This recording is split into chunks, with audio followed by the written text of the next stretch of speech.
तुलसी माँ को जल देते समय बोलने चाहिए। यह 3 शब्द सभी मनोकामनाएं पूर्ण हो जाती हैं। आज की इस कथा में हम जानेंगे तुलसी माँ के पौधे को जल देते समय क्या बोलना चाहिए। एक बार की बात, भगवान विष्णु आराम कर रहे थे, तभी वह माँ लक्ष्मी आई और माँ लक्ष्मी ने भगवान विष्णु से तुलसी माँ को जल देने का महत्व पूछ लिया था।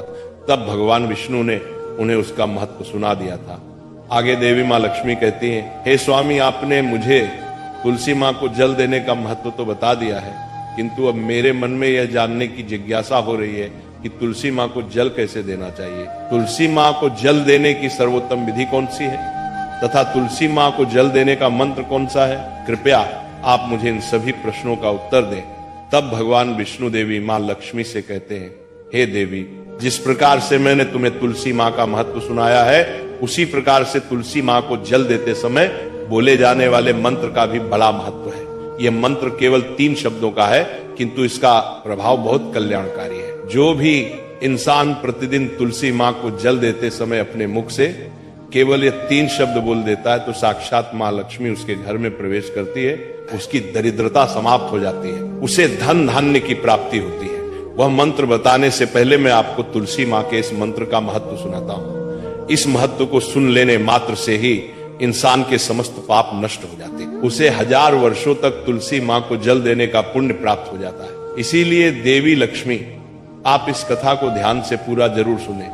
देवी माँ लक्ष्मी कहती है, हे प्रभु, मैं इस कथा को पूरा अवश्य सुनूंगी, आप मुझे तुलसी माँ के मंत्र का महात्म्य सुनाइए। भगवान विष्णु कहते हैं, हे देवी लक्ष्मी, दक्षिण में एक अत्यंत शोभायमान नगरी थी। उस नगरी में रमेश नाम का एक खोटी बुद्धि का ब्राह्मण रहता था। पापियों का तो वह शिरोमणि था। उसका जन्म एक ऐसे ब्राह्मण परिवार में हुआ था जो पाप कर्म करने वाले शास्त्र ज्ञान से शून्य थे। वह जन्म से तो ब्राह्मण था, किंतु कर्म से वह अत्यंत दुराचारी था। वह न पूजा पाठ करता, न ध्यान करता, न जप, न हवन और न ही मेहमानों का सत्कार करता था। उसके द्वार पर आए मेहमानों को बिना दान किए ही क्रूरता पूर्वक भगा देता था। स्त्री लंपट होने के कारण वह सदैव ही पराई स्त्रियों में आसक्त रहता था। उसे मदिरापान करने की भी आदत थी, साथ ही वह मांस खाया करता था। वह दिन में खेत में काम करके पत्ते बेचकर जीविका चलाया करता था और रात में वेश्याओं का सेवन करता था। इस प्रकार से उसे ब्राह्मण ने अनेक वर्षों तक जीवन व्यतीत किया। फिर एक दिन वो दुर्बुद्धि रमेश बेचने के लिए, पत्ते इकट्ठा करने के लिए एक रस्सी की वाटिका में घूमने लगा और पत्ते तोड़ने लगा। तभी एक काल रूपधारी काले सर्प ने उसे ब्राह्मण को काट लिया और उसी समय पर उसकी मृत्यु हो गई। उसके बाद 2 यम के दूत उसे लेने के लिए उस स्थान पर प्रकट हुए और उसे उठाकर यमलोक ले जाने लगे। मार्ग में वह यम दूतों के सामने बहुत विलाप करने लगा, हे दूत, मुझे कहाँ ले जा रहे हो? मुझे छोड़ दो, मेरे प्राण बख्श दो। किंतु यमदूत उसे ये कहते हुए ले जाने लगे, अरे दुष्ट ब्राह्मण, तेरे पाप कर्मों के कारण तुझे सांप ने काट लिया है। अब यमदेव तुझे अवश्य घोर नरक में डाल देंगे। फिर यम के दूत उसे ब्राह्मण को लेकर यमलोक पहुंचते हैं और यमदेव के सामने खड़े हो जाते हैं। चित्रगुप्त उसे ब्राह्मण का लेखा जोखा निकालते हैं और यमदेव से कहते हैं, हे धर्मराज, इस ब्राह्मण ने बचपन से लेकर मृत्यु तक पाप ही पाप किया है। इसने कभी कोई पुण्य का काम नहीं किया है। फिर धर्मराज अपने दूतों से कहते हैं, हे दूतों, इस घोर पाप करने वाले ब्राह्मण को उठाकर ले जाओ और उसे नरक में डाल दो। फिर यम के दूत उसे ब्राह्मण को ले जाते हैं और नरक की भयंकर अग्नि में धकेल देते हैं। अनेक वर्षों तक नरक में सजा भुगतने के बाद उस ब्राह्मण को दूसरे जन्म में एक बैल का शरीर मिलता है। बैल का जन्म पाकर वह बोझ उठाने का काम करने लगा।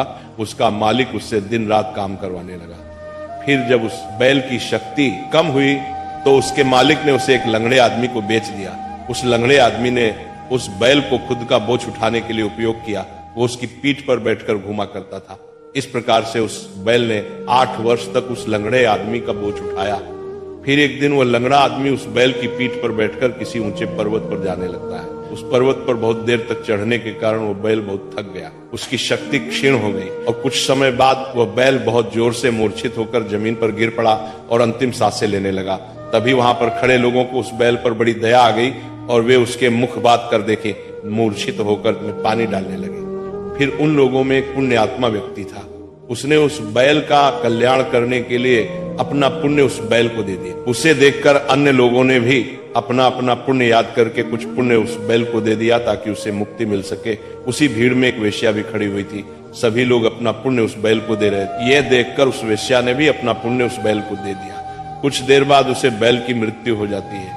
फिर उस स्थान पर यमदूत आते हैं और उस बैल के शरीर से उस ब्राह्मण की आत्मा को निकालकर यमलोक ले जाते हैं। यमलोक ले जाने पर उसे यमदेव के सामने खड़ा किया जाता है और फिर चित्रगुप्त उसका लेखा जोखा देखते हैं तो वे आश्चर्य में पड़ जाते हैं। उस वेश्या के द्वारा उस बैल को दिया हुआ पुण्य बहुत बड़ा होता है। उस पुण्य के प्रभाव से सभी जन्मों के पाप नष्ट हो जाते हैं। फिर यमदेव उस ब्राह्मण के सभी पाप क्षमा करते हैं और कहते हैं, हे ब्राह्मण, उस वेश्या ने तुझे अपना पुण्य देकर तुझ पर बड़ा उपकार किया है। केवल उसी के पुण्य के कारण तुम्हारे सब जन्मों के पाप नष्ट हो गए हैं और यमदेव उसे फिर से इंसान जन्म प्रदान करते हैं। बार वो पृथ्वी पर आकर एक उत्तम ब्राह्मण कुल में जन्म लेता है।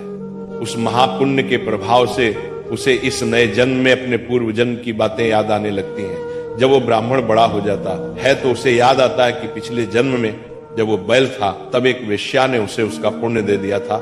इसीलिए उसके मन में उस वेश्या के बारे में जानने की इच्छा होती है और उसे महापुण्य के बारे में जानने के लिए उस वेश्या का पता लगाकर उसे ढूंढते हुए उसके नगर में चला जाता है। वह वेश्या बूढ़ी हो चुकी थी। फिर जब उसे वो वेश्या मिल जाती है तो वो उसके सामने जाकर उसे बार बार प्रणाम करता है और उस वेश्या का धन्यवाद करने लगता है। वह वेश्या कहने लगती है, हे ब्राह्मण श्रेष्ठ, आप कौन है और किस कारणवश आप मुझ में वेश्या को धन्यवाद दे रहे हैं? मैंने आपका कौन सा कार्य किया है जो आप मुझे नमस्कार कर रहे हैं? तब वो ब्राह्मण कहता है, हे माँ, मैं वही बैल हूं जिसे तुमने अपना पुण्य दे डाला था। अपने पाप कर्मों के कारण मुझे पिछले जन्म में बैल होना पड़ा था। उस पर्वत पर जब मैं मर रहा था तो तुमने मुझे अपना पुण्य दिया था। तुम्हारे पुण्य के प्रभाव से ही आज मुझे फिर से इंसान जन्म मिला है। तुम्हारे द्वारा दिए गए उस पुण्य के कारण मुझे अपने पूर्व जन्म की सारी बातें याद है। किंतु हे माँ, मैं आज यहाँ पर ये जानने के लिए आया हूँ कि तुमने मुझे उस समय पर अपना कौन सा पुण्य दिया था जिस कारण से मेरे सभी जन्मों के पाप नष्ट हो चुके हैं। मैं उस पुण्य के बारे में जानना चाहता है। तब वेश्या ने कहा, हे ब्राह्मण श्रेष्ठ, मैंने तो अपने जीवन में कोई पुण्य के काम नहीं किए हैं, किंतु मेरे घर में एक तोता है जो पिंजरे में रहकर हमेशा कुछ बोलता रहता है, जिसे सुनकर मेरा अंतकरण पवित्र हो गया है। उसी तोते के द्वारा बोले गए मंत्र का पुण्य मैंने तुम्हें दान में दिया था। फिर वह वैश्य और वह ब्राह्मण उस तोते के पास जाते हैं और उसे पूछने लगते हैं, हे शुक, तुम कौन सा मंत्र बोलते रहते हो जिससे हमारे जीवन का उद्धार हुआ है? यह मंत्र तुम्हें किसने सिखाया और इस मंत्र का क्या अर्थ होता है? तब उस तोते ने अपने पूर्व जन्म का वृतांत सुनाना आरंभ किया। वह तोता कहने लगा, हे ब्राह्मण श्रेष्ठ, पिछले जन्म में मैं एक ब्राह्मण था। मैं अपने ज्ञान के अहंकार में अंधा हो चुका था। मैंने कभी गुरुजनों का आदर नहीं किया, सदैव ही उनका अपमान किया। मुझे अपने ज्ञान पर इतना अधिक घमंड हो गया था कि जिस कारण से मेरा क्रोध बहुत अधिक बढ़ गया और मैं सभी से द्वेष करने लगा, अन्य मनुष्यों को तुच्छ समझने लगा, विद्वानों का भरी सभा में अपमान करने लगा। फिर कालांतर में मेरी मृत्यु हो गई और मुझे यमलोक ले जाया गया। पूज्य जनों और गुरुजनों का अपमान करने के कारण मुझे तोते के कुल में डाल गया और मेरा जन्म एक तोते के रूप में हो गया। मेरे पाप कर्मों के कारण छोटी अवस्था में ही मेरा अपने माता पिता से हो गया।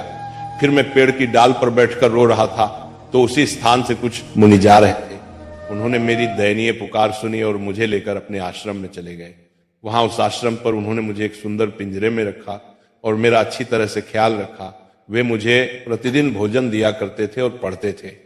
उस स्थान पर वे ऋषि मुनि, उनकी स्त्रियां और बालक सभी प्रतिदिन तुलसी के पौधे को जल देते थे और उसके सामने एक मंत्र का जप करते थे। उन्हीं के मुख बार बार उस मंत्र को सुनकर मैंने उसे रट लिया और तभी से मैं उससे पाठ करते थे। मंत्र को जान गया हूं और वही मंत्र मैं दिन रात बोलता हूं। उस मंत्र के प्रभाव से मेरी कभी मृत्यु नहीं हुई और मेरी आयु 100 वर्ष की हो गई और मैं इतने वर्षों तक जीवित रहा। इसी बीच एक रात को एक चोर उस स्थान पर आ गया और उसने मुझे वहां से चुरा लिया और फिर इस वेश्या ने मुझे उस चोर से खरीद लिया। इस वेश्या के घर पर आने के बाद भी मैं उस मंत्र को बोलता रहता था, जिसे सुनकर इस वेश्या का मन भी पवित्र हो गया और वेश्या का काम छोड़कर भगवान विष्णु की भक्ति करने लगी। उसी मंत्र के प्रभाव से मेरे पूर्व जन्मों के सभी पाप नष्ट हो गए और इसी मंत्र के प्रभाव से इस वेश्या का भी अंतःकरण पवित्र हो गया। हे ब्राह्मण देवता, इस मंत्र के पुण्य से आप भी पाप मुक्त हो गए हैं। इस प्रकार से तोते ने उस ब्राह्मण को और उस वेश्या को सारा वृतांत सुना दिया, जिसे सुनकर वह ब्राह्मण और वेश्या दोनों ही अत्यंत प्रसन्न हुए और फिर वे दोनों ही प्रतिदिन तुलसी मां को जल देकर उस मंत्र का जाप करने लगे। फिर वह वेश्या और वह ब्राह्मण तीनों उस मंत्र के प्रभाव से दिव्य विमान में बैठकर विष्णु लोक को चले गए। भगवान विष्णु कहते हैं, हे देवी मां लक्ष्मी, देखा आपने, केवल तुलसी मां के इस मंत्र के प्रभाव से उस तोते के, उस वेश्या के और उस ब्राह्मण के सभी पाप नष्ट हो गए। इसीलिए प्रत्येक इंसान को रोज तुलसी मां को जल देते समय इस एक मंत्र का उच्चारण अवश्य करना चाहिए। हे देवी, वह मंत्र इस प्रकार है, इसे तुम ध्यान से सुनो। ओम वृंदावनी स्वाहा, ओम वृंदावन स्वाहा। भगवान विष्णु कहते हैं कि जो भी स्त्री प्रतिदिन तुलसी मां के समक्ष इस मंत्र का उच्चारण करेगी वह सौभाग्यशाली बनेगी। जो भी पुरुष तुलसी मां के सामने इस मंत्र का उच्चारण करेगा उसे अक्षय धन की प्राप्ति होगी। जिस घर के सामने प्रतिदिन तुलसी मां की पूजा की जाएगी उस घर में साक्षात लक्ष्मी का वास होगा। तुलसी मां का यह मंत्र राज कल्पतरु है, यह समस्त फलों को प्रदान करने वाला है। अतः जो भी तुलसी मां के सामने इस मंत्र का उच्चारण करेगा उसे संपूर्ण सिद्धियां प्राप्त होंगी। स्त्रियों को सदैव ही स्नान करके अपने बाल बांधकर मांग में सिंदूर भरकर प्रतिदिन तुलसी मां को जल देना चाहिए और इस मंत्र का उच्चारण करना चाहिए। रोज तुलसी मां के पौधे की परिक्रमा करनी चाहिए, इससे सभी दोष नष्ट हो जाते हैं। प्रतिदिन शाम के समय तुलसी मां के पास दीपक जलाना चाहिए और तुलसी मां के पास बैठकर भगवान विष्णु की आराधना करनी चाहिए। तुलसी मां के पास दीपक जलाने से इंसान को धन धान्य की प्राप्ति होती है। हजारों अमृत के घड़ों से नहलाने पर भी श्री हरि को उतनी तृप्ति नहीं होती जितनी वे मनुष्यों के द्वारा तुलसी मां का एक पत्ता चढ़ाने से प्राप्त करते हैं। 10,000 गाय के दान से मानव जो फल प्राप्त करता है वही फल तुलसी मां पत्र के दान से पा लेता है। जो मृत्यु के समय अपने मुख में तुलसी मां पत्र का जल पा जाता है वह संपूर्ण पापों से मुक्त होकर भगवान विष्णु के धाम जाता है। भगवान विष्णु कहते पूर्णिमा, अमावस्या, द्वादशी और सूर्य संक्रांति के दिन मध्याह्न काल, रात्रि और अशौच के समय तेल लगाकर बिना स्नान किए अथवा बिना हाथ पैर धोए रात्रि के वस्त्र पहनकर तुलसी मां के पत्र तोड़ता है वह महापाप होता है। श्राद्ध, व्रत, दान, प्रतिष्ठा तथा देव पूजा के लिए तोड़े हुए तुलसी मां पत्र बासी होने पर भी 3 रात्रि तक पवित्र ही रहते हैं। तुलसी मां का एक एक पत्ता न तोड़कर पत्तियों के साथ अग्रभाग को तोड़ना चाहिए। तुलसी मां की मंजरी सब फूलों से बढ़कर मानी जाती है। मंजरी तोड़ते समय उसमें पत्तियों का रहना भी आवश्यक माना गया है। पूज्य भाव से पौधे को हिलाए बिना तुलसी मां के अग्रभाग को तोड़ना चाहिए, इससे पूजा का फल लाख गुना बढ़ जाता है। तुलसी मां के पत्तों को कभी नाखून से नहीं तोड़ना चाहिए, इससे पाप लगता है। रात्रि में तुलसी मां के पौधे को स्पर्श ना करें अथवा उसके पत्ते ना तोड़े, ऐसा करना अशुभ माना गया है। रात्रि में तुलसी मां का पौधा निद्रा अवस्था में होता है, ऐसे में पत्ते तोड़ने पर पाप ही लगता है। गुरुवार के दिन तुलसी मां के पौधे में थोड़ा सा कच्चा दूध अर्पित करें। दूध चढ़ाते समय ओम नमो भगवते वासुदेवाय नमः इस मंत्र का जाप अवश्य करना चाहिए।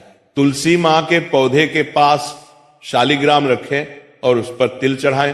पूजा में तुलसी मां और शालिग्राम को दूध में भीगी